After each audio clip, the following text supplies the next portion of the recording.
In this episode, we move into a part of governance that often becomes truly real only after a system is already live. What an organization does when things go wrong, what it keeps watching after release, and how it prevents a tool from being pulled into uses and harms that were never part of the original plan. For a brand new learner, this topic matters because many people assume the main challenge is getting an artificial intelligence, AI, system deployed in the first place, when in fact some of the most important responsibilities begin after that moment. Once the system is operating in the real world, the organization must document incidents carefully, keep observing the system through post-market monitoring, and stay alert to the possibility that outputs, data, or workflows will be reused in ways that create new problems beyond the original deployment. The phrase downstream harms is especially important because it reminds us that the effect of an AI system does not end at the moment it produces an answer, score, recommendation, or draft. What happens next, and what that output influences later, can matter just as much as the immediate behavior of the system itself.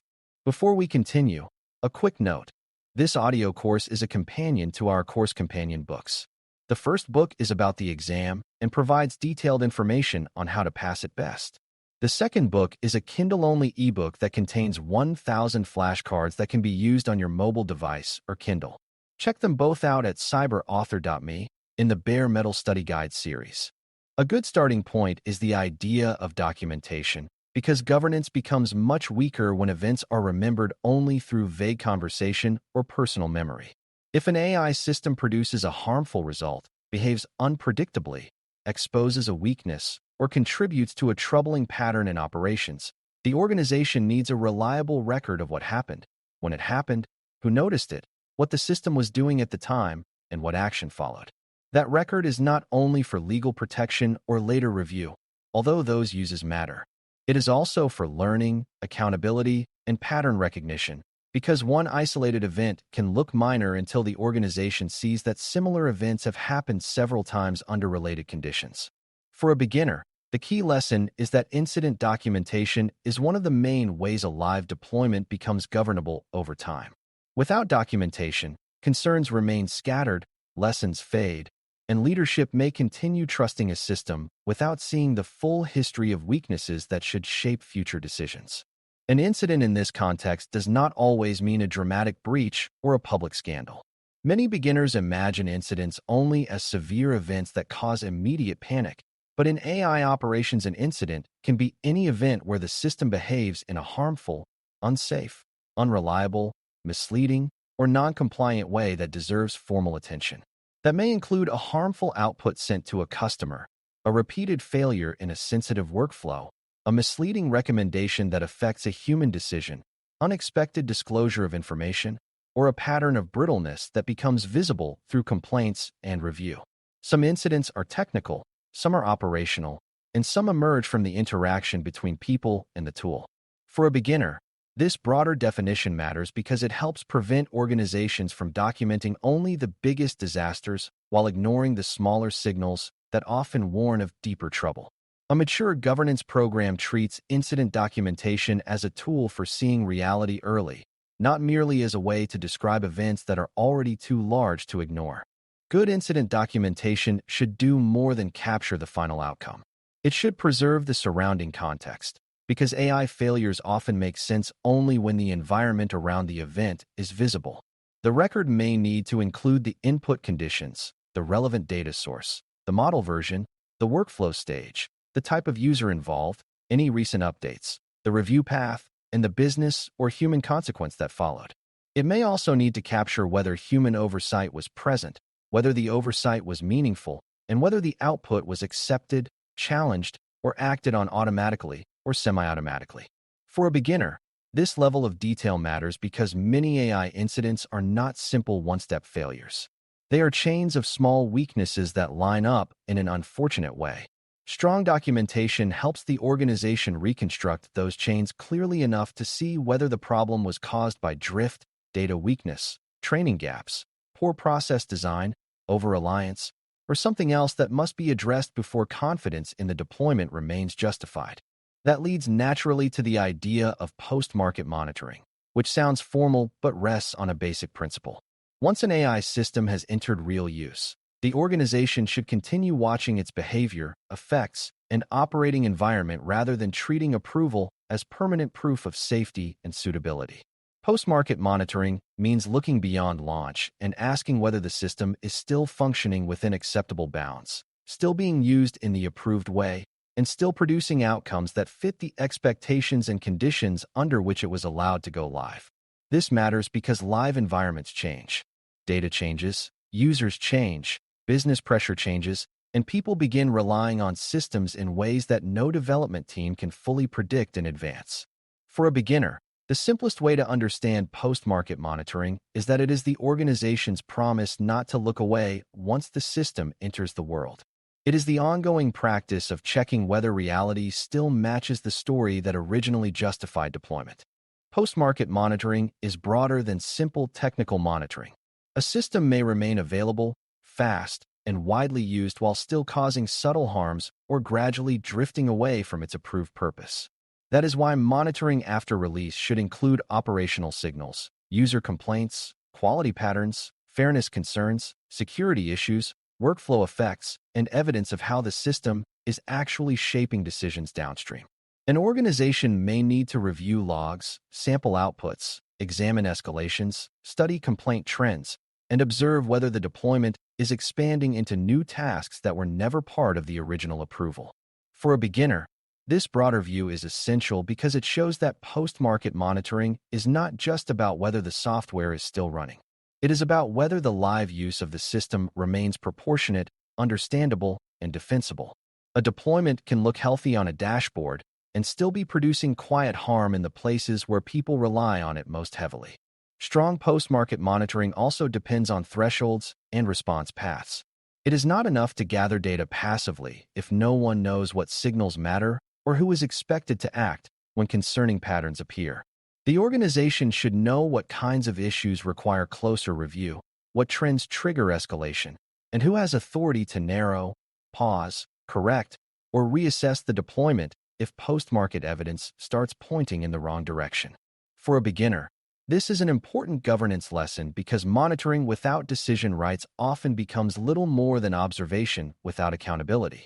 People may notice growing concerns, but still leave the system unchanged because nobody knows who owns the next move. A responsible organization connects post-market monitoring to real action by deciding in advance how new evidence will be interpreted, what counts as an unacceptable pattern, and how findings will influence training, maintenance, updates, retraining, or even withdrawal of the system from certain tasks or environments. Incident documentation and post-market monitoring reinforce each other in important ways. Incident records give monitoring programs real examples of what weakness looks like in the live environment, while monitoring helps organizations notice patterns that transform isolated incidents into something more meaningful. A single troubling output may be unfortunate but manageable. A series of similar outputs across time, users, or conditions may show that the system is drifting, that a known limitation is expanding, or that the workflow around the tool is weaker than leaders realized. For a beginner, the key point is that good governance rarely depends on one dramatic insight. It depends on disciplined collection of evidence that slowly builds a clearer picture of how the deployment behaves after the excitement of launch fades. Documentation captures the events, monitoring looks for the pattern, and together they help leaders decide whether the system remains appropriate, whether controls need strengthening, or whether the use case itself should be narrowed because the organization can no longer defend it confidently. The phrase secondary uses points to another major risk that often appears only after deployment begins. A secondary use happens when a system, its outputs, or the data flowing through it gets reused for a purpose different from the one originally approved, often because the tool seems convenient, powerful, or close enough to handle the new job. At first glance, this may sound efficient, but governance becomes much harder when a system quietly spreads into new decisions or contexts without the same careful review that supported the first deployment. A model approved to summarize documents may start being used to draft sensitive communications, support performance decisions, or shape case prioritization. A tool approved for internal assistance may slowly influence customer-facing outcomes. For a beginner, This matters because secondary uses are one of the most common ways a manageable deployment turns into a risky one. The problem is not only that the system is being reused. The deeper problem is that it is being trusted in a new context without evidence that it deserves that trust there. Reducing secondary uses requires more than telling people not to improvise. Organizations need boundaries, documentation, and operational discipline that make the approved use visible and make unauthorized expansion easier to notice. That may involve clear instructions, scope permissions, training, review gates, and monitoring for patterns that suggest users are stretching the system into adjacent tasks. It also requires leadership honesty, because some secondary uses begin not at the frontline level, but through managerial pressure to extract more value from a tool once it has already been purchased or integrated. For a beginner, this is a powerful governance lesson. Technology rarely stays inside neat boundaries by itself. If people see that it saves time or creates plausible outputs, they will often try to apply it more broadly unless someone has built control strong enough to slow that drift and ask whether the new use changes the seriousness of the risks, the people affected, or the obligations surrounding the deployment. Downstream harms are closely related but slightly different. A downstream harm is damage or unfairness that occurs not at the moment of output, but later in the chain of action that follows from the output. An AI recommendation may alter who gets reviewed first, who waits longer, who receives greater scrutiny, or who is treated as higher risk in a later stage of the process. A draft message may influence how a human conversation unfolds. A classification may shape how later systems or staff behave toward a person, even if the initial output looked routine on its own. For a beginner, this concept is essential because it pushes governance beyond the narrow question of whether the model output was technically reasonable. It asks what happened because that output entered a workflow and was trusted, acted upon, copied, or stored for later influence. Many real harms are downstream rather than immediate, which means organizations must learn to trace consequences farther than the first screen or the first decision point if they want post-market oversight to be honest and complete. One reason downstream harms are hard to manage is that they can become normalized. A weak recommendation may start as a minor annoyance, but after repeated use it can reshape habits, priorities, and treatment patterns without attracting immediate alarm. People may begin assuming the system's suggestions are a reasonable starting point, even when those suggestions quietly disadvantage some cases or people. Records may accumulate in ways that influence future decisions. Delays or additional reviews may fall unevenly on certain groups. And because each individual step appears small, the organization may overlook the wider pattern for far too long. For a beginner, this is a reminder that AI governance must care about system effects over time, not just isolated outputs. Strong incident records and post-market monitoring help expose downstream harms because they preserve the evidence needed to see how ordinary outputs become repeated practice and how repeated practice becomes a pattern that changes experience, access, fairness, or trust in the broader environment. Reducing downstream harms, therefore, depends on tracing consequences deliberately. When an issue surfaces, the organization should ask not only what the system outputted, but what happened next, who relied on that output, what process it entered, and what later effects followed from it. Did the output change a queue, trigger a denial, alter a review path, shape a conversation, or become part of a stored record that influenced later judgment? That kind of tracing helps organizations decide whether the right fix is technical, operational, procedural, or all three at once. For a beginner, this tracing mindset is crucial because many weak governance programs stop too early. They investigate the model and ignore the workflow, or they correct the workflow without examining whether the model will keep producing the same harmful push under similar conditions. A more mature approach treats downstream tracing as part of both incident review and post-market learning, so that the organization can reduce recurrence instead of merely cleaning up the most visible surface effect. Human behavior plays a major role in all of this, because secondary uses and downstream harms often grow through ordinary people making practical decisions under pressure. Staff may reuse outputs because the tool is fast. Managers may widen use because the business wants efficiency. Reviewers may stop questioning recommendations because the system has seemed helpful in the past. Teams may store outputs and treat them as reliable evidence later, even when they were never meant to carry that level of authority. For a beginner, this is one of the clearest reminders that governance is socio-technical. The live risk does not sit only inside the model. It sits in the habits, incentives, shortcuts, and assumptions of the people around it. That is why documentation, monitoring, user training, and clear boundary setting all matter together. They help the organization reduce the chance that ordinary operational convenience turns into unapproved reuse or that polished outputs become seeds of downstream harm simply because no one stopped to question how much authority they should really have. A simple example helps connect these ideas. Imagine an organization deploys an AI assistant to help staff draft responses to routine internal questions. At first, that seems low risk, and the outputs are reviewed before use. Over time, however, staff begin copying those drafts into customer-facing messages. Then managers start using the same tool to summarize complaint records, and eventually some teams begin treating those summaries as reliable inputs for performance review or escalation decisions. If harmful language, omissions, or misleading patterns appear, the problem is no longer limited to one draft on one screen. The tool has been pulled into secondary uses, and its outputs are now causing downstream effects across several parts of the organization.